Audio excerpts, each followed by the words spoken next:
بسم الله الرحمن الرحيم. الصلاة والسلام على أشرف الأنبياء والمرسلين محمد بن عبد الله وعلى آله وصحبه وسلم. السلام عليكم ورحمة الله وبركاته. ولا الله شرفت له وتسلامنتهين مالك استود الدنيا ذيك جنوشين. أنت كدب ساعد ولا بدي هبينمو أو جوء وحنا نكشرنا شقا نكشرنا أنا صاحب كي مرة وأنا دي صوب بندقي دون هدي الله سبحانه وتعالى وكرر النقطة وقت يرون هاللي ayaan isku wareysanay deetana waxaan walaalkay markaan la fadhiyo ayaan aad iyo aad u wareystay markaan arkay dadaalkiisa iyo sidoo uu dadaalay fikirkiisa iyo hamigiisa ayaan waxaan jeclaystay inaan idila wadaago barnaamijka yar kooban ka duubay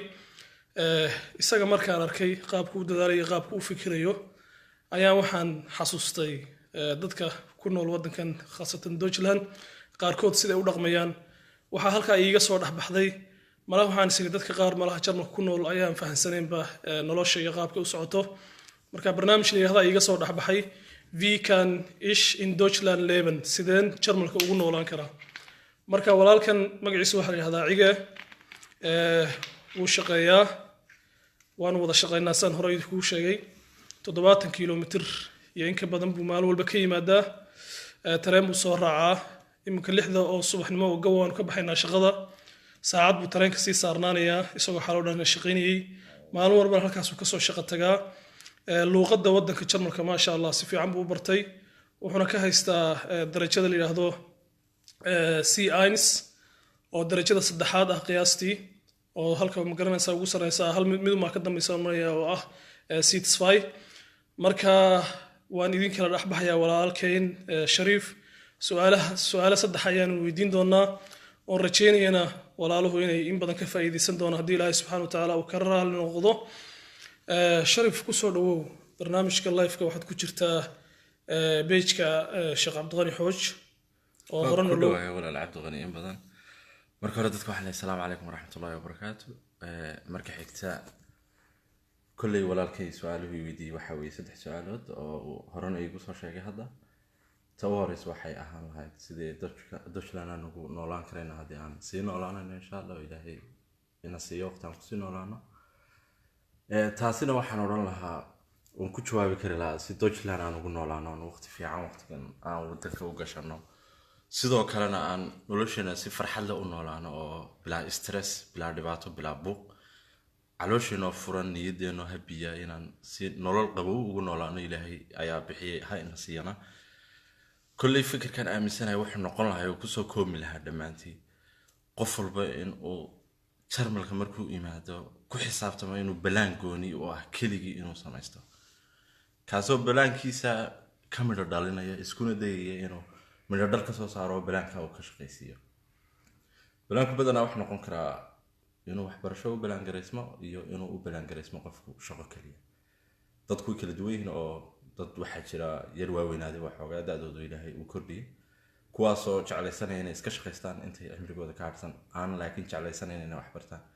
iyo dad nasiibkooda u dhiirigeliyay oo u hurgeliyay in ay Jarmalka yimaadaan iyagoo dhalinyaro ah kuwaasoo waxbarashada diyaarin kara shaqeyna kara waliba hadhow marka waxaan Jarmalka kaliya ku oran lahaa dadka jooga Soomaalida si aad u noolaataan habina ugu noolaataan wixii qof walba ku fiican aad istiraahdo waxaas ay fiican ay farxad gelinaya aniga inaad qabato ama shaqo ama waxbarasho labada mid ka qabanaysan isku day inaanad maalinba shaqada tagto aanad ka cararin hadaad shaqada u go'aansato aad ka mid dhaliso si aad u qaadato waxa la yiraahdo shaqada qofkii deganaansho shaqo ayuu helay oo meeshii uu ka helay inuu ka shaqeeyo midda labaad ee waxbarashada hadii aan xogaa yar dul istaagno waxa tiri baleenka ay dadku ma garanaysaa sida Jarmalka loogu noolaan karo wie kann ich in Deutschland leben sideen Jarmalka ugu noolaan karo qofku inuu baleen samaysto oo baleenkaasna uu noqdo qofku inuu waxbarasho u diyaar garoobo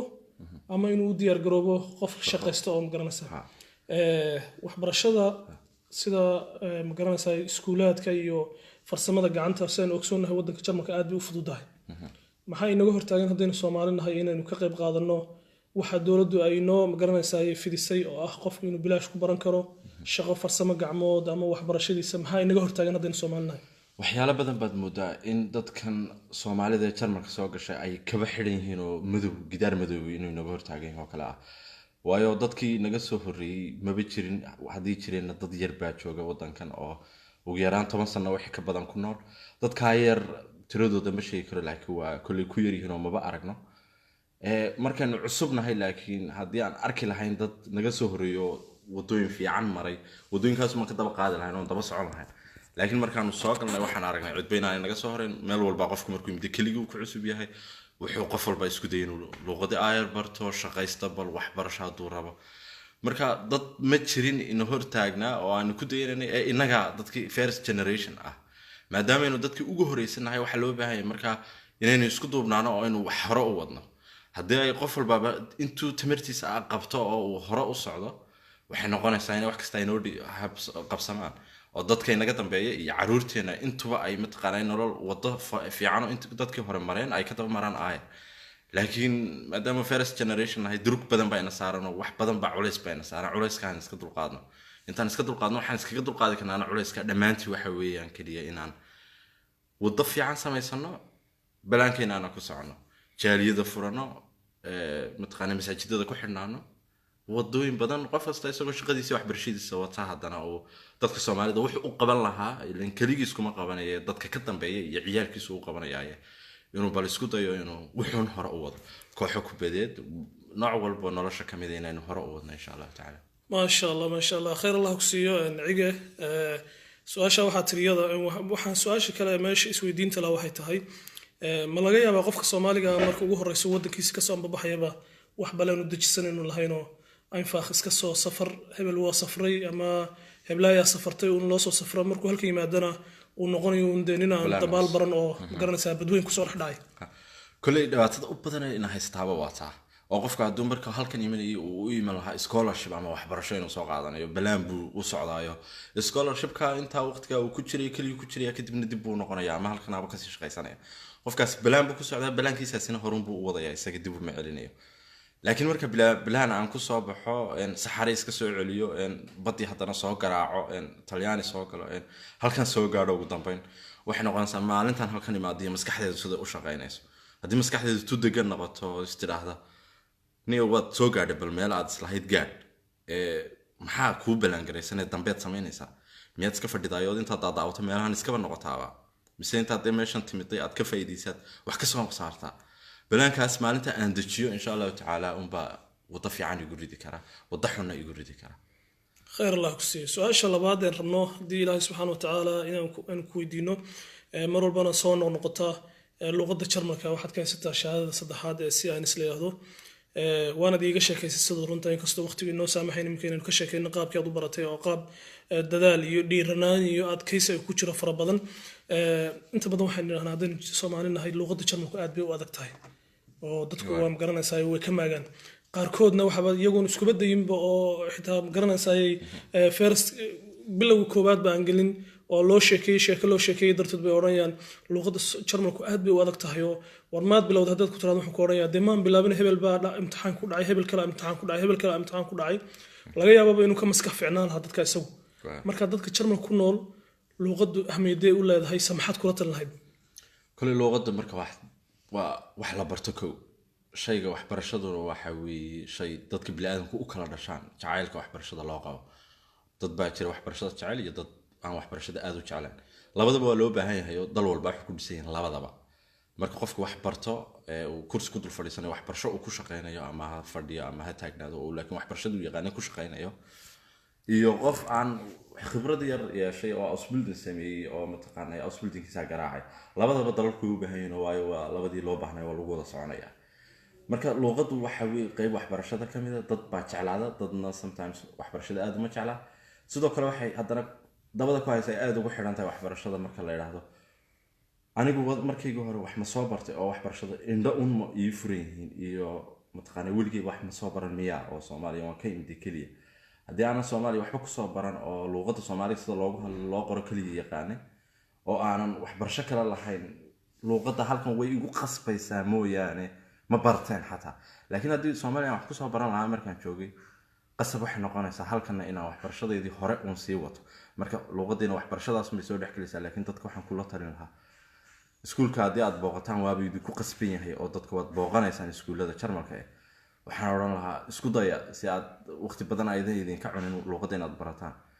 inaad guriga self studentic wax la yiraahdo sameysaan oo bal gurigana aad ku diyaarisaan aqoon dheeri oo ka baxsan inta iskuulka aad ku soo qaadataan taasoo ay ku jiraan youtube-ka inaad daawataan waliba dee Soomaali aad u badan ma helno hal ama laba qof Soomaali soo sameeyay youtuber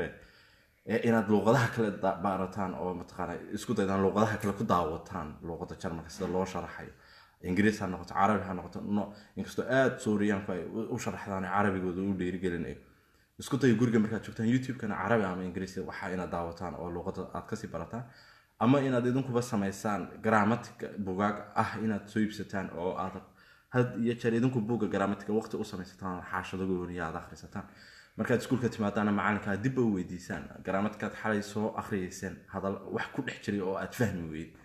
marka luqada waxay doonaa iskuulka inta aad ku qaadataan iyo house of kaaba macalinka idin diro kaliya ha ku eegaanin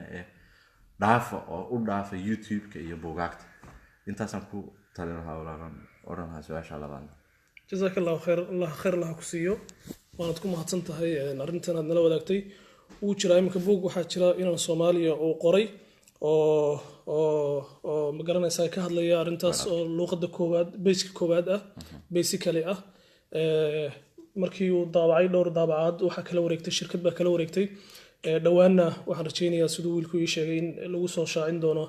suuqyada buugaagta laga iibsado waanu idin sheegi doonaa ilaahay hadii subxaanahu wa ta'aala uu ka raali noqdo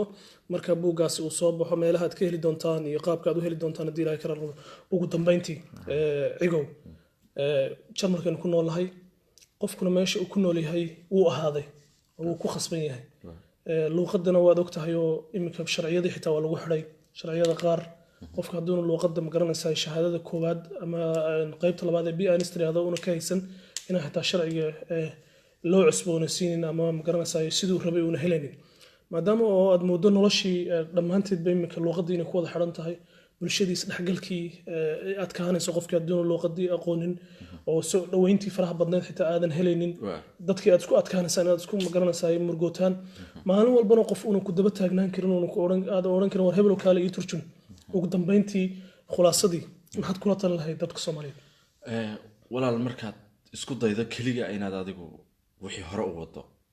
oo luqadii barato kaliya way kaaga fududaanaysaa inaad dawladdu kugu adkayso ku tiraahdo luqadda samee oo dawladdu ku daba socoto ama lacag baan ku ajaranaynaa ku siino ama wax kale marka sida lagu raayo ftada dhinaca dambe laga taagan yahay waxay noqonaysaa in wixii qasab aad isku dhibayso kaliya ayna nafka ahayn oo ina laabtaada ka soo go'in laakiin marka wixii laabtaada ka soo go'an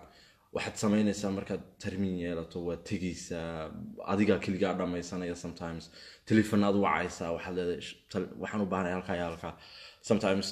halkaad job center ka aadi lahayd wado kuyu dheer ugu jiri lahayd waxa kaaga qurux badan inaad telefoon qabsato oo tiraahdo magacaygu waa hebel oo mataqaanay koodka aan idinku leeyahayna waa numberkaas waxaan u baahanahay hawsha marka lagu xiriiriyo telefoon number kale oo yar sugto wax yar kadib hawshii intaad job center tigilaad waqti ka qaadan lahaa kuyu gali lahayd dadku ku dhibsan lahaayeen kuyuga markaad taagnaato hadana qol yar oo kale lagu sii diri lahaa aad dhibaato maanta dhan waqti ay ka cuni lahayd waxa fiican bay inaad luqadii isku daydo inaad la keento si walba la keentaba inta aanad qofka telefoonka ka wicin waxa la isku dayaa inta uu horeysad baranayso warqadda baa wax lagu sii qortaa ilaa telefoon way qofku kuma arka ilaa warqadda wax lagu sii qortaa si fiican baa loo sii diyaarsaday eriyo aad isleedahay waxaad u baahan tahay inta telefoonka dirinba marka kadib qofkii uu ka qabto ku waxa si aanad u nixin oo marka hadalkii uu ku dedejiyo qofkii Dutchkiina waa Jarmalay aad isku dejiso tirada hello magacaygu waa hebel waxaan u baahanahay kadib marka lagu dhaho okay qaybtaas aad u baahan tahay number baa lagu garaacaya ku jir okay aad ku tiraa waa maadsantahay noloshaada saasay ku soo fududaanaysaa hadda kadib waxay noqonaysaa adiga warqadba ku qoran inaad la qabsato tirado sidii qofkii Jarmalka aad dedejiso hello my name is so and so ich brauche so and so dabadeed lagu dhaho okay numberkaasaan ku xiriirinayaa joog marka waxbay ku yimaadaan bilow mataqaan wax kasta haydin lahaadaan ugu dambeyntina idinkaaba gaaraya farxad iyo nolol aad u qurux badan inaad ku wada dhameystirantaan marka isku daya nolosha Jarmalka inaad la qabsano oo mataqaanayaan hore u wadno dadkeena anu waxaan jeclaan lahaa hadii jeer inaan si fiican u sameeyno caruurteena iyo mustaqbalkeena iyo dadka Soomaaliyeed ee naga dambeeya 10 sano 20 sano kadib bal isbedel weyn maadaama 5 sano 6 sanadii u dambeysay Jarmalka dadku soo galay aad u badan yihiin waxaan aad u jeclaan lahaa isku dayi lahaa inaan marun arko oo u riyaaq lahaa waliba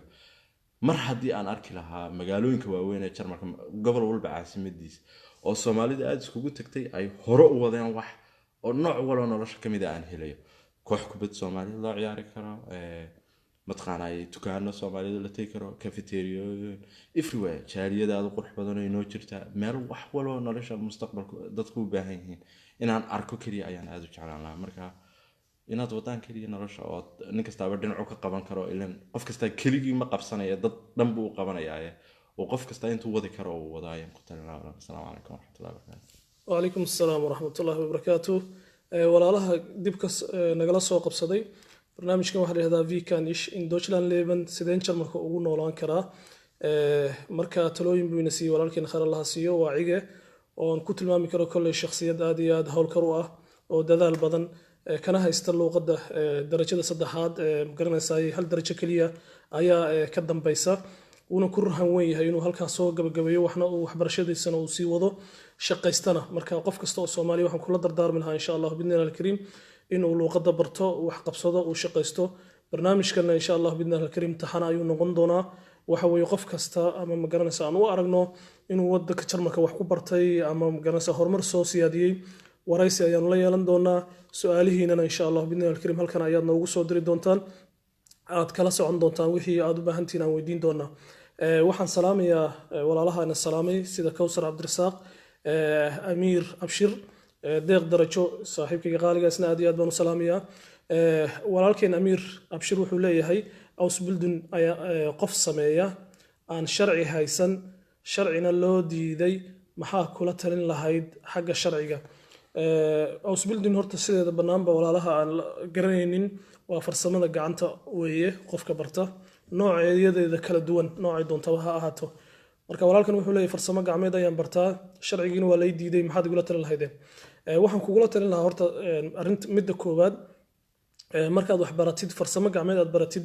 adduunka meeshaad ka tagtid adiga ku anfacaysaa waad ku shaqaysan kartaa farsamo aad taqaanid weeye dadkaad ku dhexgeli kartaa midda labaad kale aan kugula talin lahaa waxa weeye Janice waxaad u leedahay inaad sharci lagu siiyo haddii aadan meel kale ku lahayn wax ma garanaysaa finter ma garanaysaa farihii dublinka haddaadan ku lahayn way u dhowdahay arinta saddexaad ee kale ma garanaysaa u dhowyaduna waxa weeye aad kugula talin lahayn inaad ku adkaysatid